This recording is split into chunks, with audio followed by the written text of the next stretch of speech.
Righto, great, Klease. Appreciate you coming on, mate. I've been fortunate enough to get to know you recently. Yep. And was part of your day, you handing over the bus to Rosella School. Massive milestone in your career. Yep. And that's the I guess the little cherry on top of everything that's beneath that of what you've built. Yeah. First of all, to start in the beginning, is that I left school in Toowoomba at 14 years of age. Yep. And washed cars for 3 months, and the school teacher at the time, the principal of our class, he said, got myself and my cousin up before the class, and he tried to get the class to laugh at us for leaving school at 14 years of age. Anyway, that didn't work. So we left school, and he said that he would look forward to driving around Toowoomba and seeing my cousin and I sweep streets for the rest of our lives. So after 3 months of washing cars, my father told me about a job going in the shearing sheds. So I was on £3, 17 and 6 a week, and the job in the shearing shed was £23, 17 and 6 a week. So I went and saw the bloke and got the job. But then he asked me how old I was. I said, I'm 14 years and 3 months. He said, oh, my godfather, can't have you going out west at that age. So I said, well, my parents. He said, well, I'll go over and talk to your parents. And they said, well, Greg has always been on farms. He's always been brought up. He knows how to drive a tractor. He can drive a car. So here I was in February 65 at a property called Roseneath, about 100 kilometres out of St George, down Honeymar Lane. And my first night sleeping in the shearing sheds was all the shearers used to get their beds at night and take them outside, because in February at midnight it was still 38 degrees.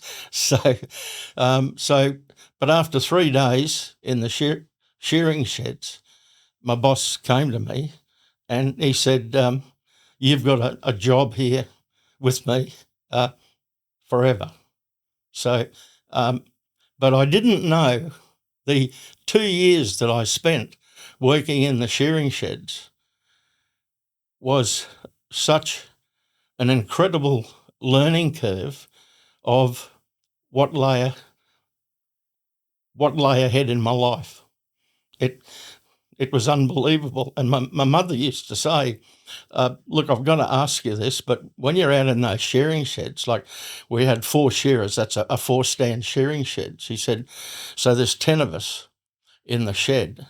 She said, those men don't try and do anything to you. I said, Mum, I know what you're getting at. I said, when I go to town, I've got 9 fathers that look after me. So, but then I ended up in Biloela in December 66. My father was managing a farm machinery company up there. And I accidentally, when they were all out at a field day one day, I sold a tractor. Hence, started my life in selling, and that I did. But going forward to Emerald, my business partner and I, who was Barry Brown, who was 18 years older than me, we both worked at Fisher Ford. Then Harley had sold out, and the bloke that bought the business, we couldn't work for. And so here we were. I'd been in Emerald for 6 months back in 1968 as a young farm machinery salesman. So going back to Emerald to me was like a homecoming, but the 4 previous Ford dealers had failed out there. So I'd made up my mind we weren't going to fail.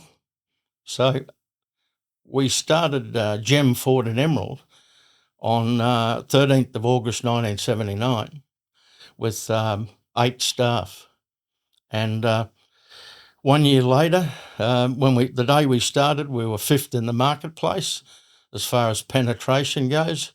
1 year later, we were market leaders with 26.5% market share, which no Ford dealer in Australia had 26.5% market share.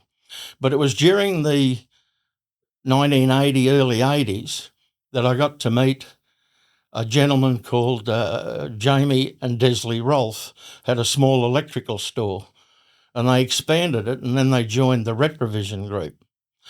And I found out over barbecues, because Emerald in those days was just one big barbecue. You're always going to somebody's place for a barbecue. That Jamie and Desley had lost a daughter, 2 years of age, to leukemia. And it was at a barbecue one night. He said, "Oh, look, tomorrow's Sunday." I said, "Yeah, it's the football grand final," which Emerald had every September, so they used to come from everywhere. He said, "Would you mind coming up early tomorrow morning and giving me a hand with a bed?" "Oh, yeah, right, I'll come up." He said, "Just wear something comfortable on your feet." So he picks me up at 5 o'clock. I said, 5 o'clock? Yeah, we got to, anyway, so we get up to Capella, 50 kilometres north of Emerald.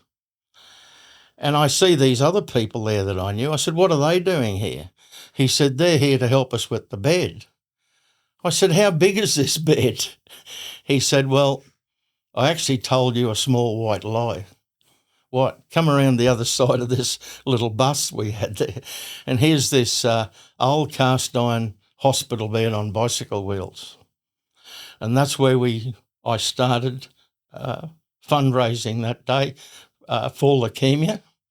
And we used to push it 50 kilometres, and we'd always get back to the Emerald Rugby League field as the reserve grade was finishing, and they would allow us to push the hospital bed around and get money out of the people. And then with radio stations started there at the end of 1981, 4CC. So we got involved with them, and they wanted to help us. So then we had Battle of the Bands, 10 bands for $10. And I had a shot firer's licence for doing fireworks. So as they would announce each band, I'd let off some fireworks. So, and then in wintertime, we would ride push bikes from Emerald to Comet, 50 kilometres, to raise money for leukemia. And it's only January this year, in 2026, I said to Jamie, "How much money did we actually raise in the 1980s doing all this stuff?"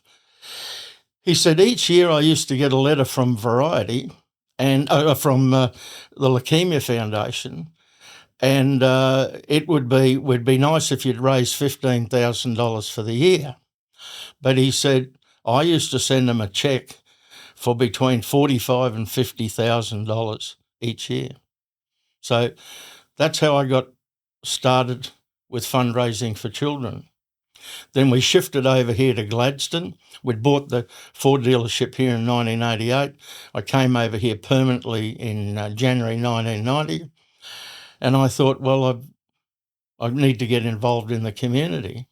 So I got involved with Judy Wicker, who was running the Harbour Festival and events at the time.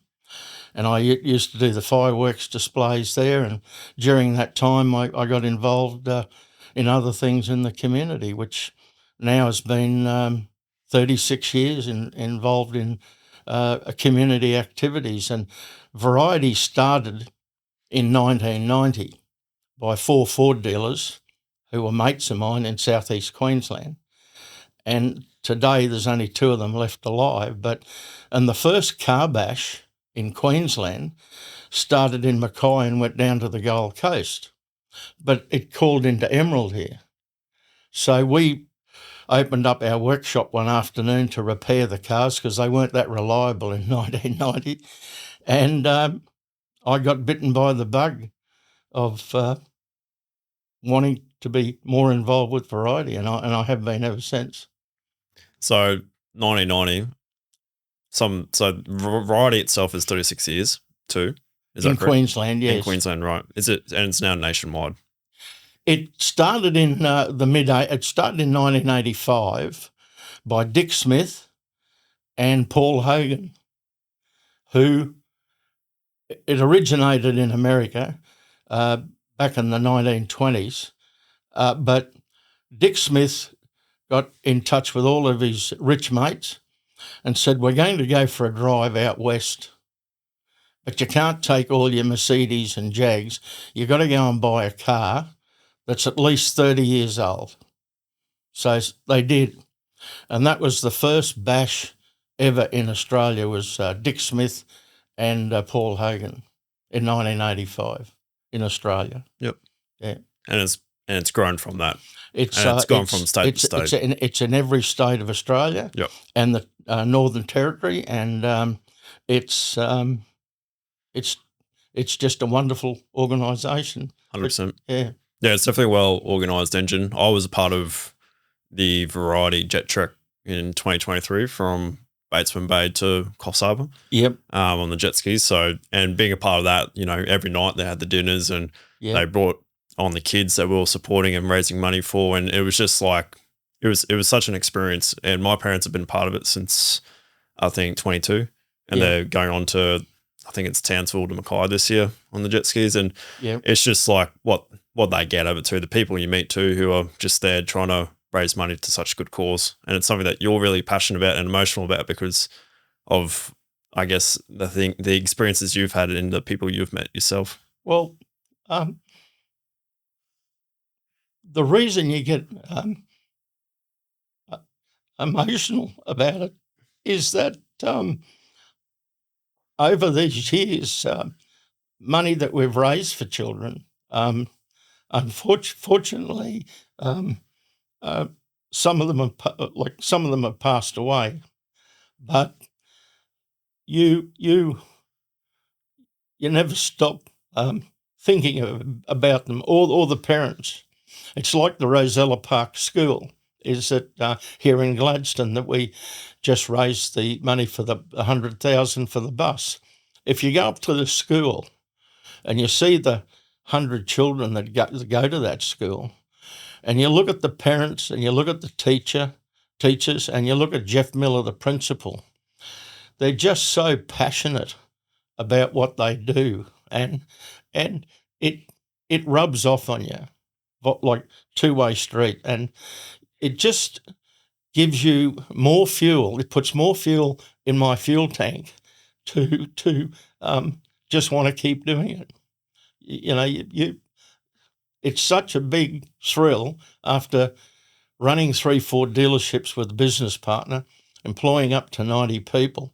When I retired, I thought, well, I can't switch off totally. So I decided that it was very easy for me to channel what I know about running 4 dealerships, channel it over to raising funds for Variety. And it's just something that people in the Gladstone community know me. They respect me. But most of all, over the years, we have this trust. And if people don't trust you in life, even in business, people don't trust you, they won't deal with you. Yeah, 100%.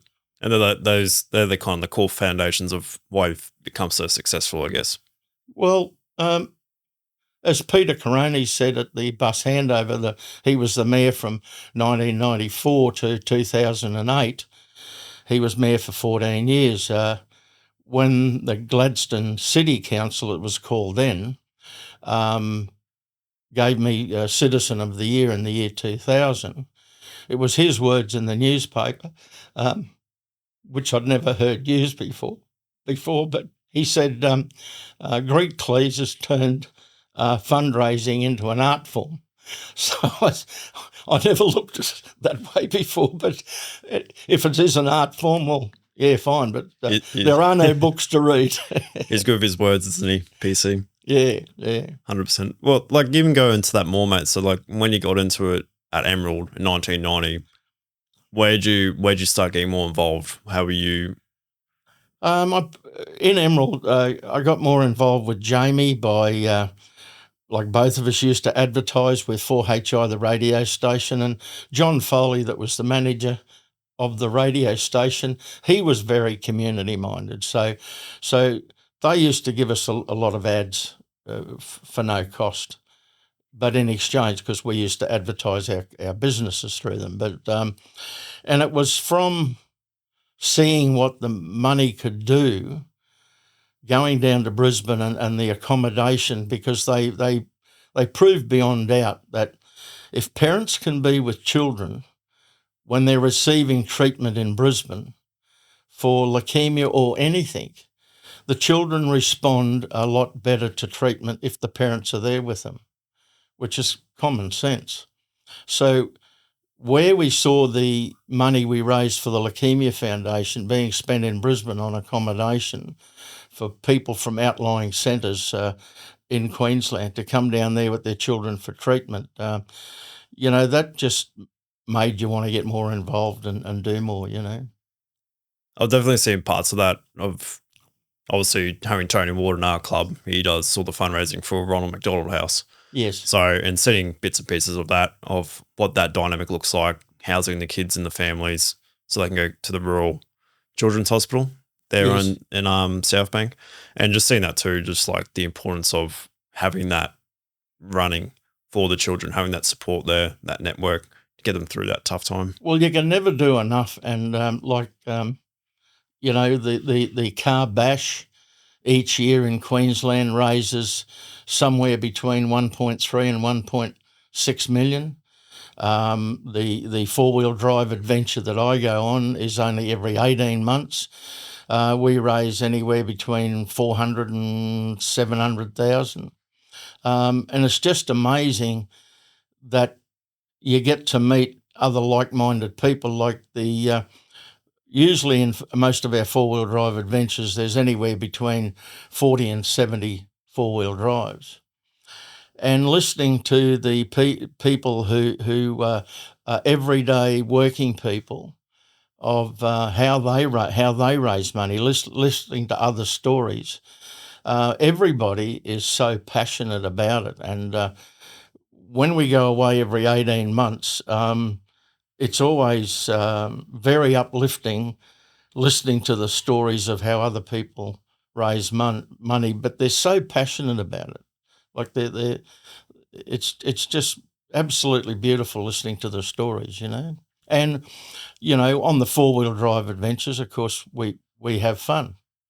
And as a lot of people know, is that Rod Pether, my mate up in Townsville, who's got a used car yard, him and I get together, and over the years we've dressed up as monks when we went to Tasmania, and we've dressed up as cardinals, deliberately cut them short with bright red socks.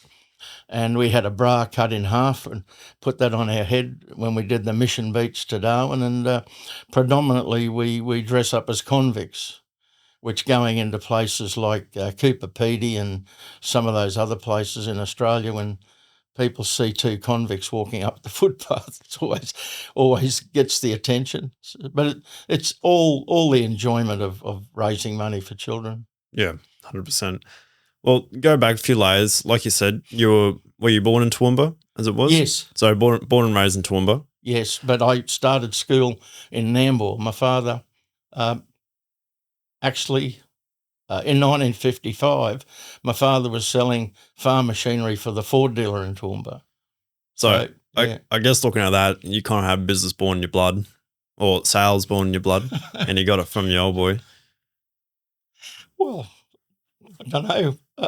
It's just something that happened. I've never bothered to go back, but listening to him, and obviously being in the shearing sheds for those 2 years, you soon learnt in the shearing sheds that you have to talk to people properly. Because I soon learned in the shearing sheds, if you don't talk to people properly, well, you get into trouble. And being 100 kilometres with 200 kilometres in the middle of nowhere, you can't go running home to your mum and dad and say, well, listen, today he swore at me. So, which never really happened to me, because I soon learnt with the way I was brought up, particularly by our mother, that you always respect your elders. And you always call people Mr. and Mrs. until you're told otherwise. And also, Mum always brought us up with the always stick to the high moral ground. Your reputation is not for sale, and It never has been, it never will be. Even in the automotive industry, which a lot of people have got many stories about the automotive industry. I was very proud of the years I spent in the automotive industry, and I never had to cross the road to avoid seeing somebody ever in my whole life. But in saying that, when I started out selling by myself, probably one of the hardest things I ever had to do was in Biloela. My first boss in farm machinery gave me his wife's old car, gave me a bootload of machinery brochures, a price list, an order book, a map of the Callide Valley and the Dawson Valley, which was Mara and Theodore, and then told me, don't come back until you sell something. That was my whole sales training program. So, but going out and knocking on farmers' doors, it took me 6 months to get over the fear of driving into a house where you didn't know people, knocking on doors, and particularly with a heap of dogs coming out and barking at you. But I believe that it's those early years, and even in Nambour and Toowoomba and the shearing sheds, that I didn't realise it at the time, but that really formed my basic grounding for going forward. But I always learnt through Dad, obviously, listening to him as a kid on school holidays and travelling around when he was selling farm machinery. I soon learnt how to talk to people, and how not to talk to them also, Can you go through that in detail, actually? Sorry? What's that look like? What's that? Just being nice to people and listen. Listen to what people have got to say before you offer any advice. And as I learnt in the early days of selling, we've got 2 ears and 1 mouth, so we should listen twice as much as what we speak. And it's pretty right. Diagnose the problem before you give the solution. Yeah. On that path. So when you've built your sales skills through working with your first boss, going up to starting up the car dealership, what made you want to take that risk? Because I can imagine you've had to raise a lot of capital in order to do so. Well, it was a lot of capital in 1979. I look back now and it was morning tea money probably now. But fortunately, when I went to work, when I was selling farm machinery, the drought happened in Emerald and Biloela. It was in droughts around 1968, and we weren't selling any farm machinery. My boss didn't want to lose me in Biloela, but I said, look, I can't go from farm to farm and they're not buying anything. So I actually left farm machinery and I went to work for a person in Biloela called Des Nicholson at Chandler's electrical store. And everybody knows Des Nicholson as Dashing Des from the TV commercials that we used to do. So I've gone from selling $10,000 and $20,000 tractors and ploughs down to selling Sunbeam classic fry pans for $19.95. But Desi Nicholson taught me how you must have product knowledge. Des Nicholson taught me the importance of product knowledge, and that you have to know what you're talking about. And so I was there a few years in working for Des, and that's where I met my wife. Leonie got a job in the office, and then a couple of years later, she got a better paying job at the power station in Biloela. Brian Giles, who had the Retrovision store, I was on $70 a week working for Chandler's. He offered me $90 a week and better commission, which was a lot of money to me in those days. So I went down to Retrovision for a few years working for Brian Giles, and then I saw this ad in the paper for Fisher Ford for a car salesman. And I thought, well, fridges and washing machines have to hump them on trolleys upstairs. Every time you sell a car, it's got wheels, it drives out. So I thought I'll apply for the job. And I got the job. And 3 months after I was there, Harley Fisher, who came from Chinchilla originally, where one of my uncles, he and Harley were in Apex together. Harley told me the truth that he'd put the ad in the paper, hoping that I'd apply, because he said, each time Shirley and I want to buy any electrical appliances, you might have noticed that we've bought them off you. He said, because you were the only one that knew what you were talking about. So I started at Fisher Ford in November 1974, and Harley was like a second father to me. I was,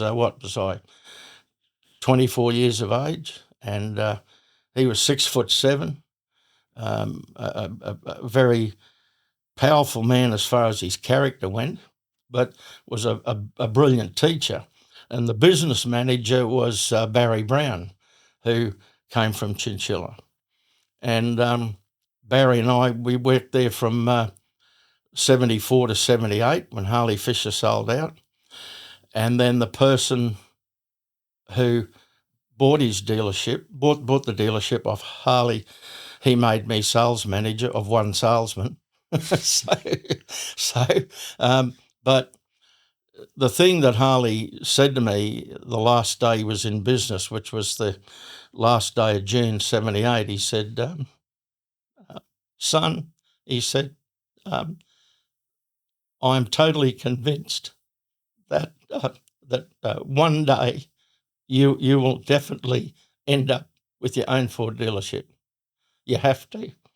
And Barry Brown and I got on really well together, so a year later, we didn't like working for the person who bought the business. So we found out the Ford dealership in Emerald had actually gone into receivership.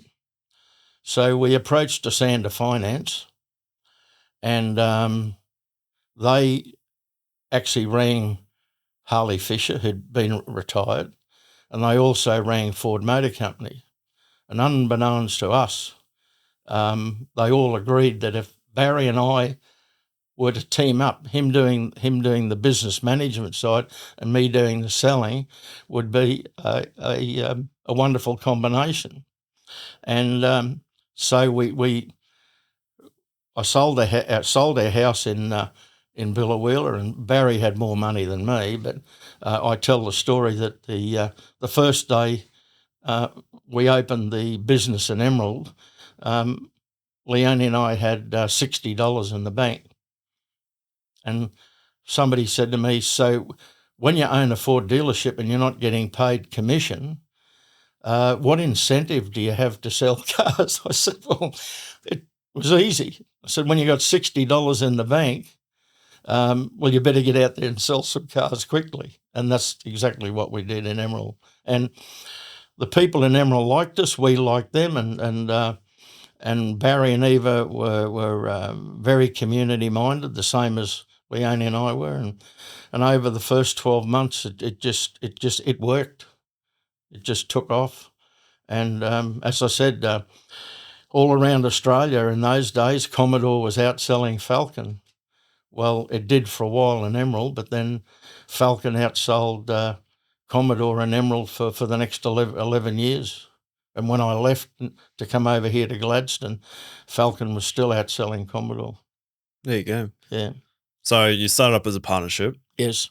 As a franchise, I guess you could put it. Is that with Ford Motor Company? Yeah. Ford Motor Company. So why did you come to Gladstone? Was it an opportunity here that you seen? Well, Dennis McInerney, that owned Denmac Ford in Brisbane, bought the Ford dealership here in 1982. And he jokingly said that the day after I bought the Ford dealership here in Gladstone, the boom in Gladstone stopped. And he never made money out of it. But on reflection, why he never made money, he came up here when they bought the business, and he never came up here for the next 6 years. And so he rang Barry Brown and I because he heard we were wanting to expand.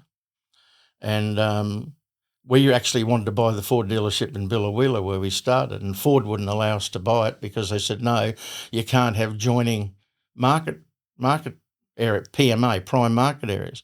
But Gladstone's for sale. If you want to buy Gladstone, we'll approve that. So we looked at it in 87 and we couldn't afford it.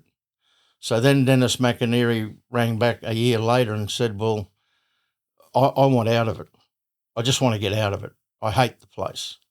So we bought the business here in 1st of September 1988, and I used to spend 2 weeks here and 2 weeks.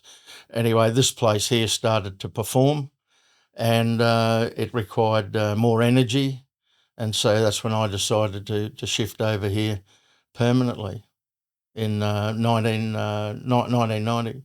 So you were full-time Gladstone and Barry stayed full-time Emerald. Was that the dynamic you had? Yeah, so we had the two dealerships, but then when the recession started to bite, the one that Mr. Keating said we had to have, Barry, being 18 years older than me, said, look, if you can find a partner to buy me out of Gladstone, I'll buy you out of Emerald. I'll keep Emerald because we owned it.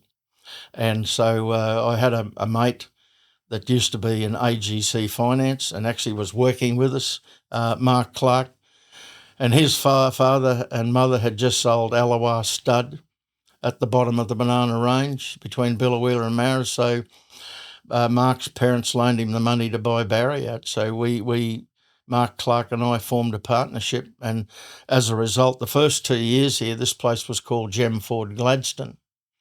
But then we had to change the name. And changing the name, I decided to come up with the idea that we go to the schools and we give $1,000 to the student that picks the name, and we give $2,000 to the P&C. And I thought this is the best way to change the name of a Ford dealership again, which had only been called Gem Ford for 2 years. And people were still calling it Denmac Ford and Ufa Ford and all that sort of stuff. So we put the entries in the Gladstone Observer, and you could put, each child could have as many entries as they wanted. I'd already come up with the name of Reef City Ford because I always liked City Ford in Sydney, and I thought Reef City Ford, it's the name. So with about a week to go, young Matthew Holzheimer, which he was then, still is Shelley Holzheimer's son, he came up with the name of Reef City Ford. So he got the $1,000 and the P&C got $2,000. The changing the name was so successful that 3 months after we changed the name, they were calling the roundabout between us and Tallua High School there. They were called, you go out there to the Reef City Ford roundabout. And it, for years, was known as the Reef City Ford roundabout. So the name Reef City Ford just switched overnight. It clicks. It's easy to, it comes out of the mouth easy. Yeah, so, but, you know, and during that time, of course, I was getting more involved in the community. Mark Clark, my business partner, was got onto the Gladstone Promotion Bureau board, and then he eventually ended up on the Gladstone Port, which was called the Gladstone Port Authority in those days. And so both of us and our wives just blended into the community really, really well.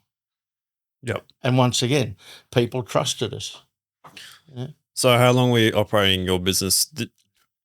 When did Reef City Ford move to Bland Drive? Did you? I retired in 2005. My business, Mark Clark, my business partner, bought me out of the business, and overnight we also had Reef City Ford in Biloela and Emerald. So I swapped Mark Clark, my share of the business, for his share of the real estate in Gladstone and Biloela. Right. Emerald were leased premises. So Leone and I became landlords. So Mark sold out 16 months later. And then the person that bought that business about 3 years later, they sold to the people who have it now. And then probably about 10 years ago, 10 years ago, they decided to buy the land out on Blaine Drive and shift the whole operation out there. Right. And then our business, the property here became vacant. SRG Scaffolding leased the back of it for some years. And then obviously May last year, we sold the whole real estate to Brooks's Hire Equipment from Western Australia. Yep. And you said you had a little negotiations there with, who's the gentleman of Brooks? Who owns it? Doug Brooks from Western Australia. Yeah. He's a really nice bloke. And listening to his story, he left school at 14, and at 17, 18, 19 years of age, he bought 2 old used compressors. He did them up and he used to hire them out. And he said that he was that poor that he lived out of the back of a panel van for 12 months till he got other hire equipment, started to make money. So you, from the background that I came from, it's nice to hear stories like that. Yeah. Yeah. Just years where it's kind of like, it's hard starting out until you get a bit of momentum. Well, on reflection, the Ford dealership, it fades into insignificance now, but the Ford dealership in Emerald, we bought that in 1979 for $120,000. And it was about another $100,000 for the real estate. So $220,000 bought a country dealership. But keeping in mind, 4 Ford dealerships had failed there before. So nobody was running out to want to buy it. No one was game enough to buy it. And even when we bought it and other Ford dealers found out we were shifting out there, they said, "You're mad. You're mad. Why would you want to go out there?" Anyway, we knew better. So what do you think it was the bottleneck? A lack of connection with the community? I think it was a whole range of things. Is number one is just controlling your 30-day accounts, and I just think some of the people that got the Ford dealership out there ran it all right for 12 months, and then they thought the Ford sign out the front was a license to print money, and sort of sat back on their hands. And don't know, it's just, but like any small business or medium business, any family business, I know myself and even our son that runs Bremer Ford at Ipswich, it's 80 hours a week. To run a successful car dealership, you've got to be prepared to work 80 hours a week. The doors might be shut, but you're still out there. Like, I'll never forget, people said to me when Matty Burnett, the mayor, was having a crack to run for the federal seat of Flynn when Ken O'Dowd was retiring. I elected to take Matty and Shelley Holzheimer out to Emerald, and also my mate Ron English was seeking pre-selection for the LNP, so I had 2 mates buying. But Shelley just said to me, and Matty Burnett said, "Your memory of this area and what you're talking about," and I said, "Well, I've been involved in Biloela, Mara, Theodore, Ralston, Emerald since 1967. So I've travelled all this country selling farm machinery and motor cars." And I said, in Emerald, the first year we had the Ford dealership in Emerald, I sat down and worked out that going out to Alpha, Longreach, Ralston, everywhere selling motor car, I did 80,000 kilometres the first year in Emerald. And then I used to average somewhere between around 70,000 a year, going up to Moranbah, Dysart, from Emerald, just selling cars. I remember once registering a brand new car the first few days of 1 month, and by the end of the month it had travelled 8,000 kilometres in 4 weeks. But that's what you had to do. That's what you did to sell cars, And from selling the cars, of course, people knew that I was heavily involved in raising money for the Leukemia Foundation. Mm. Do you think it's an advantage having a dealership in a country town or city? Who do you think has better? Well, unfortunately, the way things have gone, like whether you've got a cattle property or agricultural property. Our son is the dealer principal at Bremer Ford at Ipswich, and he's part of two gentlemen who are friends of ours, and they own quite a lot of dealerships. I think and I've got a couple of friends that have got properties out. I got car dealerships out west, but they've lived there all their life. But you couldn't go from the city out to a small country dealership and expect to make much money nowadays. It's economies of scale, and if you go up and down the east coast of Queensland, for instance, there's only a couple of dealerships left that aren't owned by groups or a group of people that own a lot of other dealerships. Mm. You know, because I toss it up with my own business, like looking at whether I focus my attention on cities or country towns, and my niche is specifically industry and infrastructure, because I guess that's what Gladstone is, and it was just a bit of a no-brainer because I have a passion for it. But looking at the cities, there seems to be a lot more opportunity, but there's also a lot more competition. So is that how you also maybe looked at it in your eyes, or it just worked out that you had your dealerships in country towns? When our son went down to Bremer Ford, be 10 years this November, they were selling about 50 or 60 new Fords a month. So he now runs anywhere from 150 to 210. And it still gets back to, which we always said in Emerald or Gladstone here, you don't run a dealership by yourself. You got to have a good team that wants to hop on the bus and they want to come with you on a journey. And if you don't have that team behind you, you've got nothing. And, you know, Paul's built up a really good team at Bremer Ford now. And you go in there and Mikey Edwards, his sales manager, his father used to have the Ford dealership in Monto many years ago. So I'd like to think that Bremer Ford is a family dealership. The two guys that own Carmichael Ford in Townsville, they own Emerald Ford, they own Bremer Ford, Moreton Bay Ford, Q Ford at Springwood, which Ian started in 1980. They own Toyota Lismore, and they own Sunbury Ford near Melbourne Airport. So, but it's still a family business. It's where you get the real big players.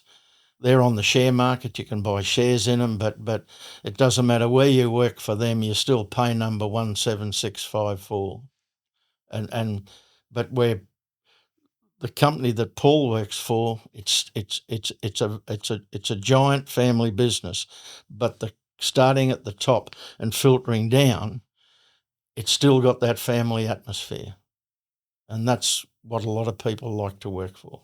They like to feel as though they're wanted, whereas in a big multinational organisation, it's very hard to get that feeling. Yeah, 100%. I guess through all the hard times, like when you started out and you say you only had $60 in your bank account, and I'm sure there's many other ups and downs through the journey. How do you get through those tough times? How do you push through when? Well, I remember here during the recession, I don't know, I went to Brisbane once to see our accountants with my business partner because, we were making some money, but we weren't making nowhere near enough at all. And we could see the dangers up ahead. And I saw a bloke hopping out of a delivery van, and he had wrote on it, "Don't talk to me about a recession because I'm not having one." And I asked him about it, and he said to me, "Look, Greg, I've stopped watching TV. I don't listen to the radio, and I listen to music on the radio, and I don't buy newspapers anymore because I'm not having a recession. I've got a delivery business, and we've got four vans, and I'm not having a recession. I'm not having a recession. I don't care what the rest of Australia's doing." So I came back here and I stopped watching TV at night totally. I listened to 4CC music, and I stopped buying the Courier Mail or the Australian or Financial Review.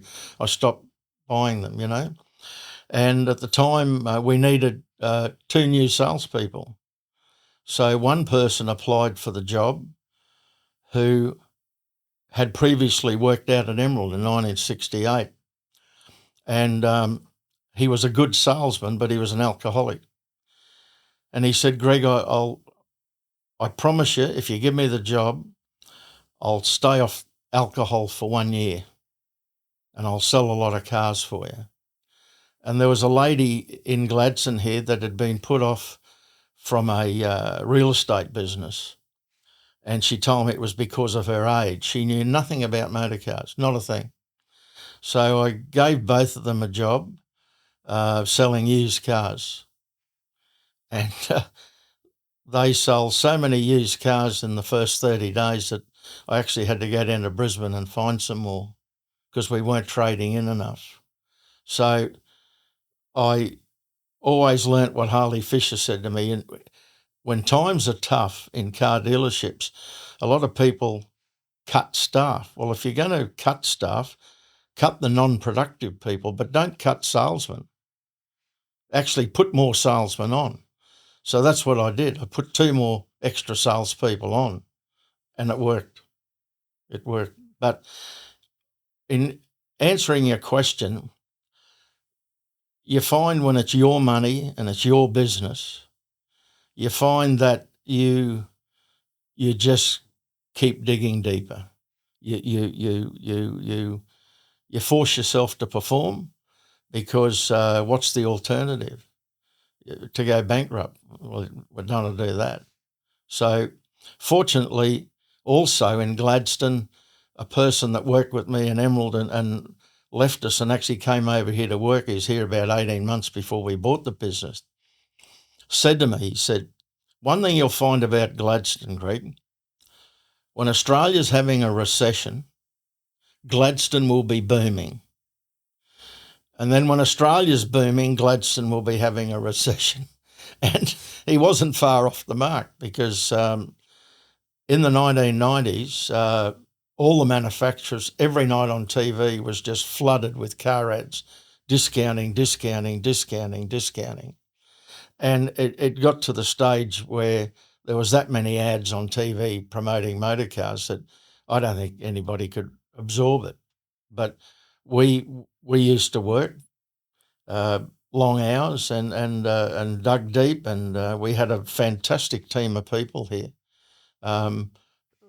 Everybody just wanted to dig deep and sell as many cars as we could during the recession. So we really only suffered for about 4 months, and then it turned for us. It started to get better. Australia was still having a recession, but Reef City Ford Gladstone wasn't having a recession, you know? I feel like that's definitely the case for just people in their personal lives, right? Like Yep. you get so consumed about what's happening in the world.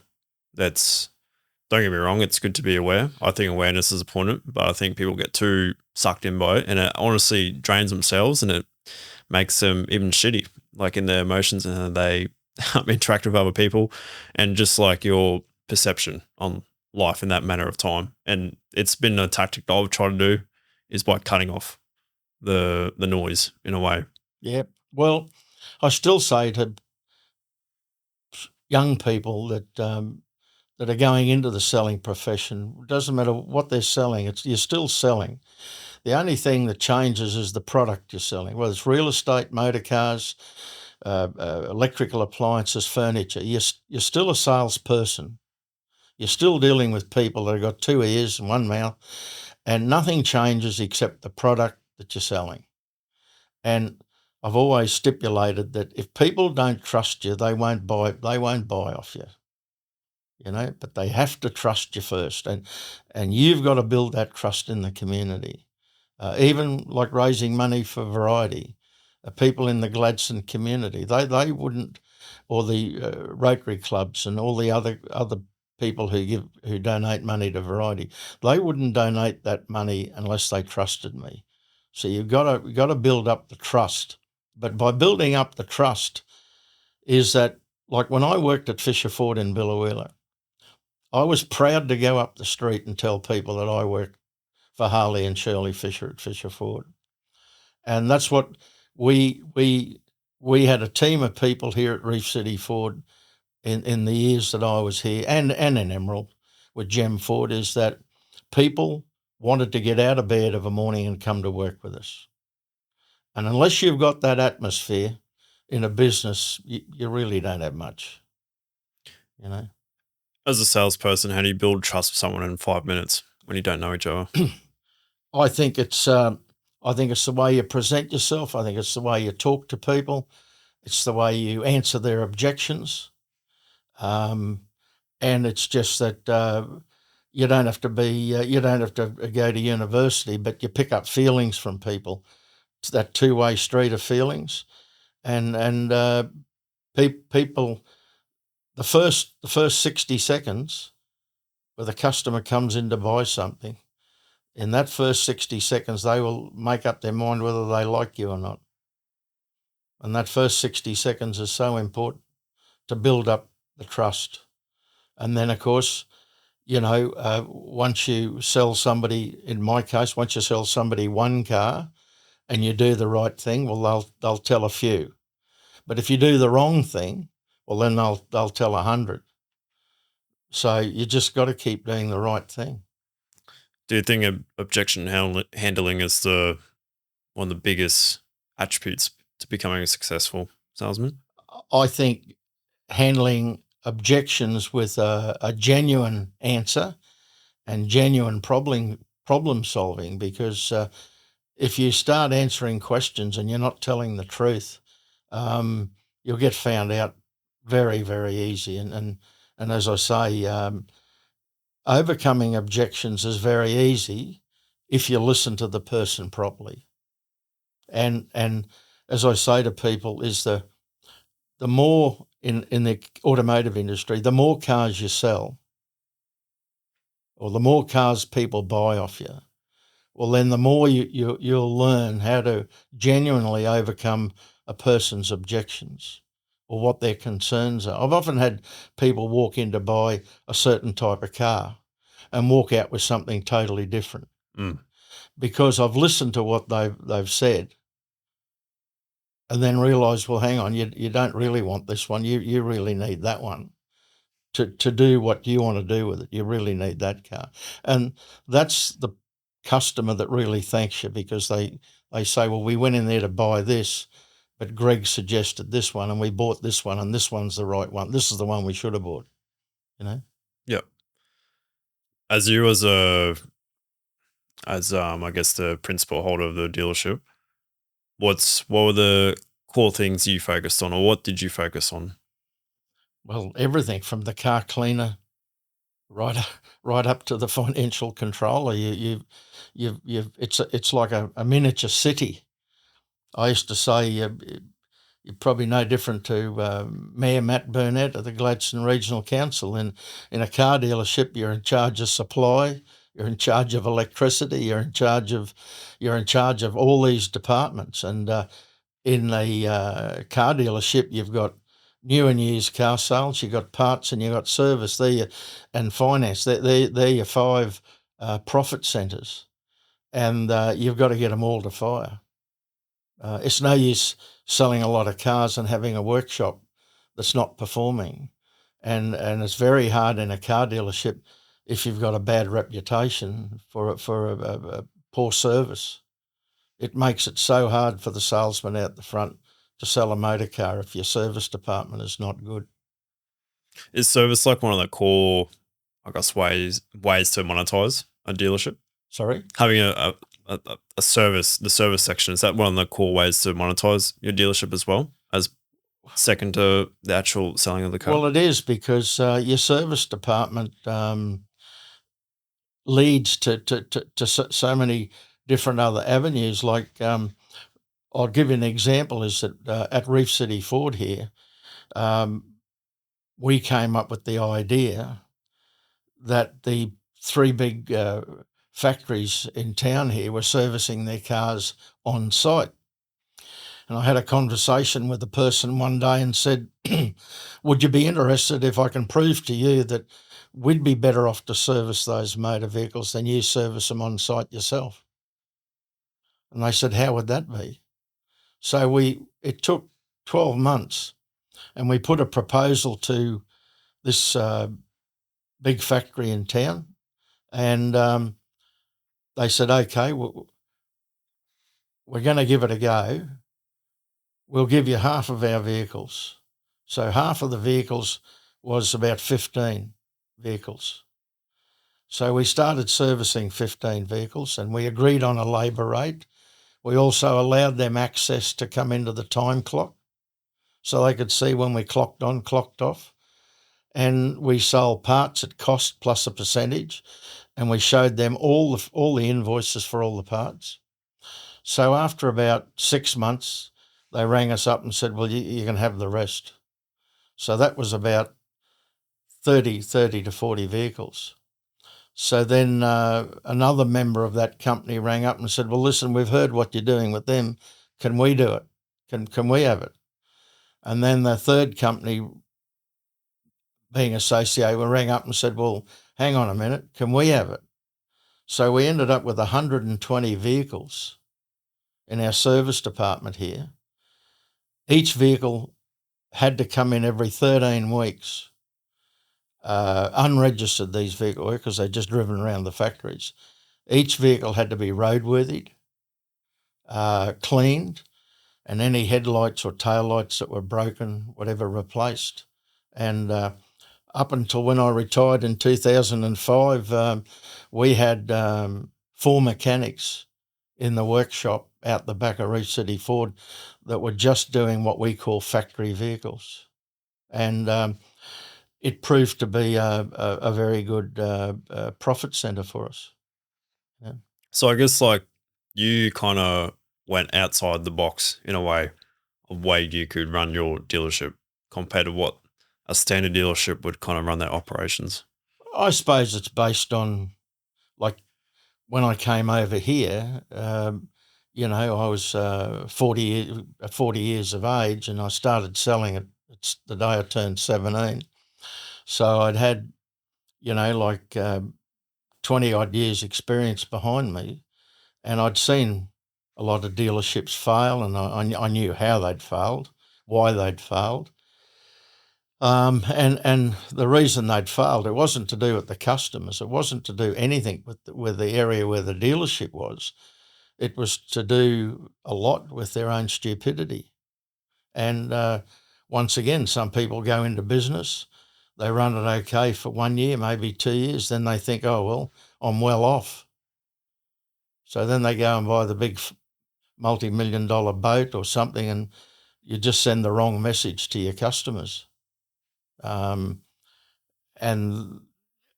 while Gladstone, I found, used to call Gladstone a city, Gladstone wasn't a city. It might be by name, but you do something wrong in this town and 5 minutes later everybody knows about it. And I've never ever had that problem because I could never afford to buy the big boat either. But I just find that you got to, in business, you should get involved in the community, and you've got to let people touch you, feel you, and smell you, as I used to say. And if people like you and trust you, they'll do business with you. If they don't like you and they don't trust you, they won't do business unless you're thousands and thousands of dollars cheaper than somebody else.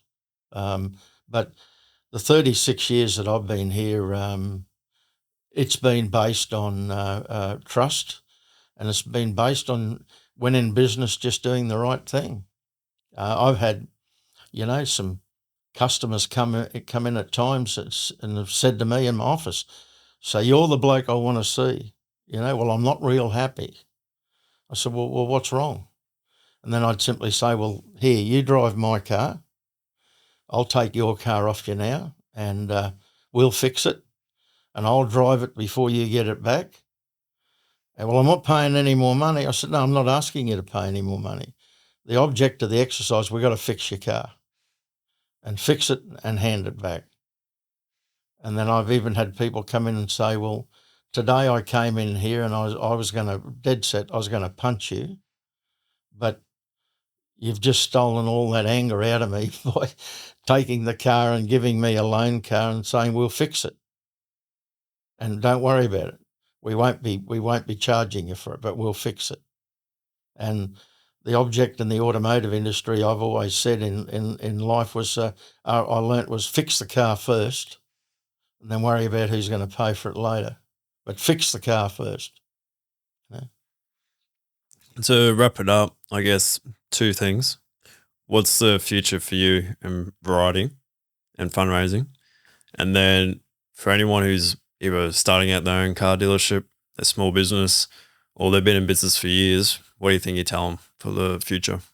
I think I'll sum up Variety last, but I think as I've said to you before we came on air, is that I was fortunate enough, which assisted us in business. I didn't realise it at the time, but the headmaster from the high school here in Gladstone came to me in the early 90s and said, would you mind coming up and talking to the year 12 students about the pitfalls of buying a motor car?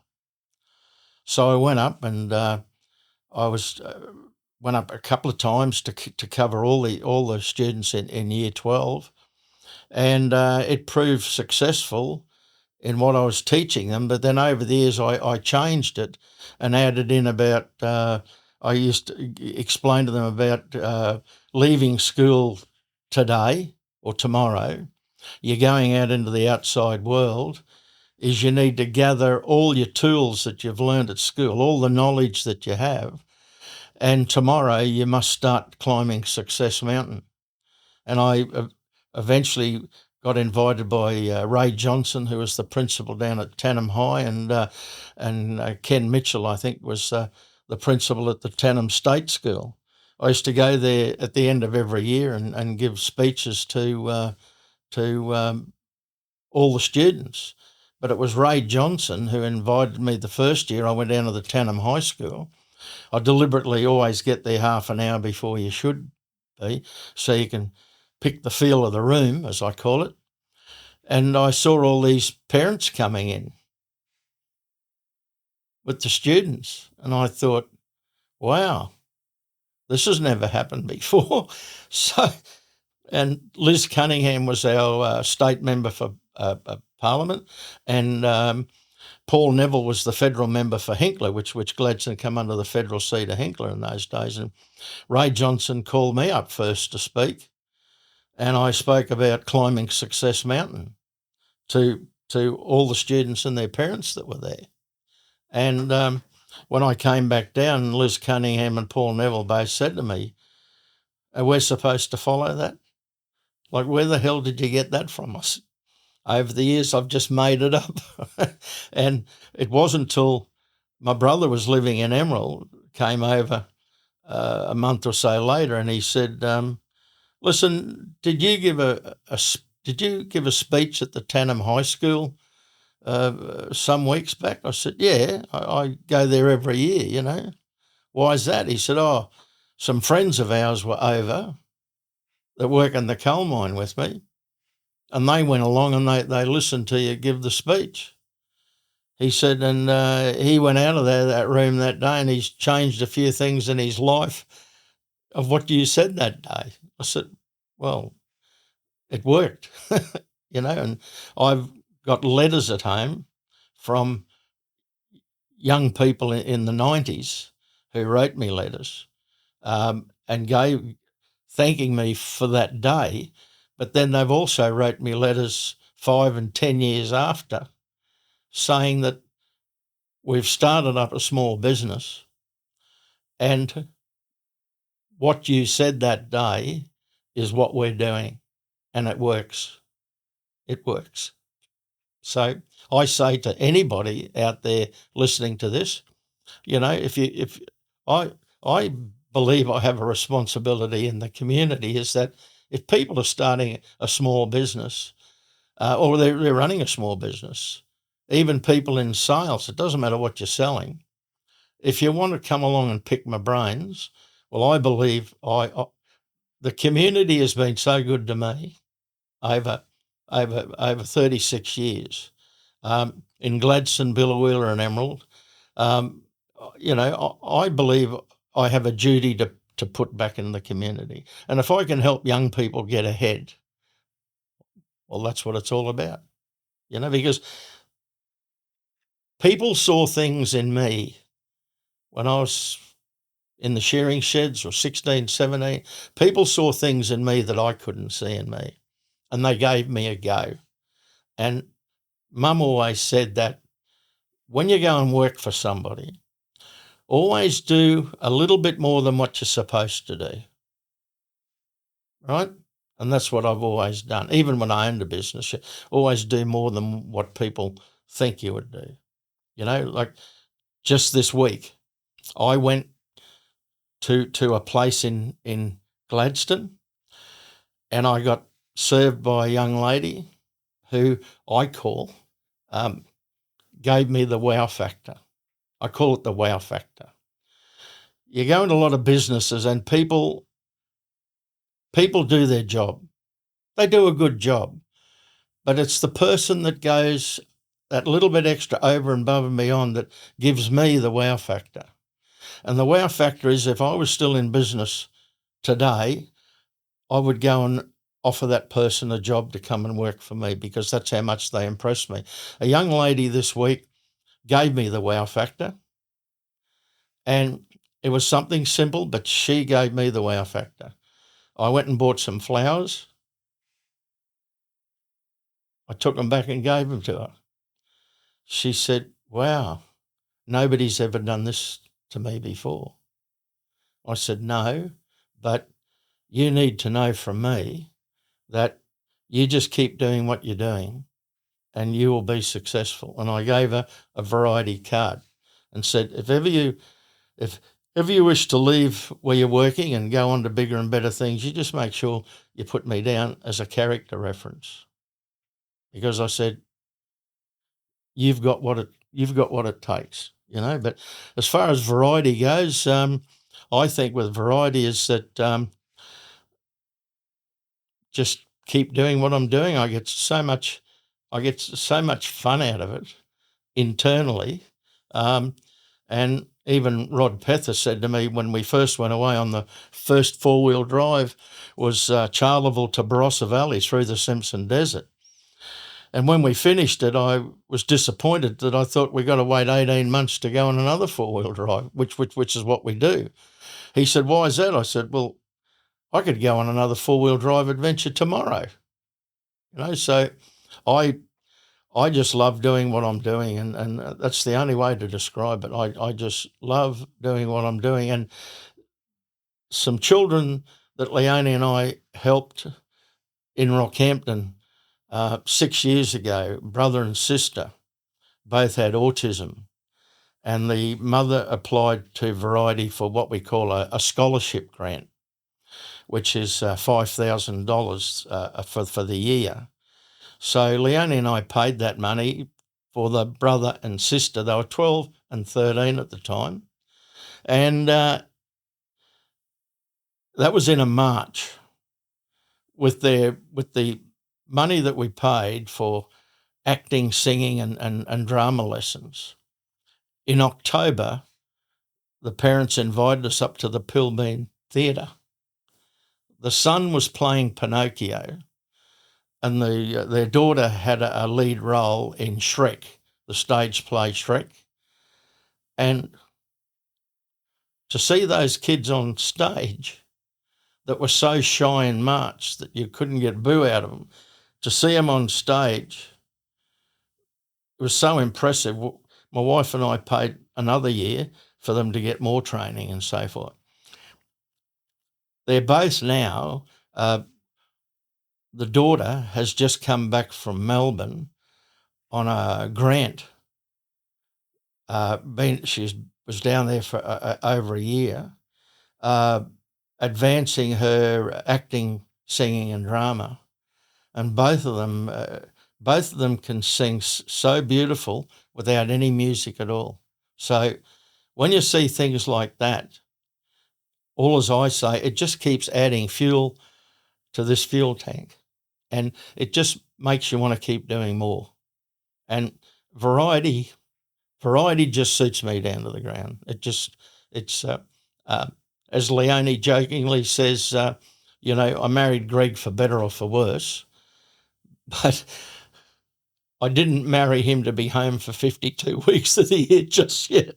So it keeps me off the street and it keeps me busy. But I just say to anybody, put back into your community, genuinely put into your community, and you'll reap the rewards 10 times over. Thank you. 100%. No, appreciate your time, Greg, Yep. and keep doing what you're doing. Always. Yep. Thank you. We're extremely lucky and grateful Yep. to have you part of Gladstone. So yep. Well, I just love being here. Thank 100%. You. Cheers, mate.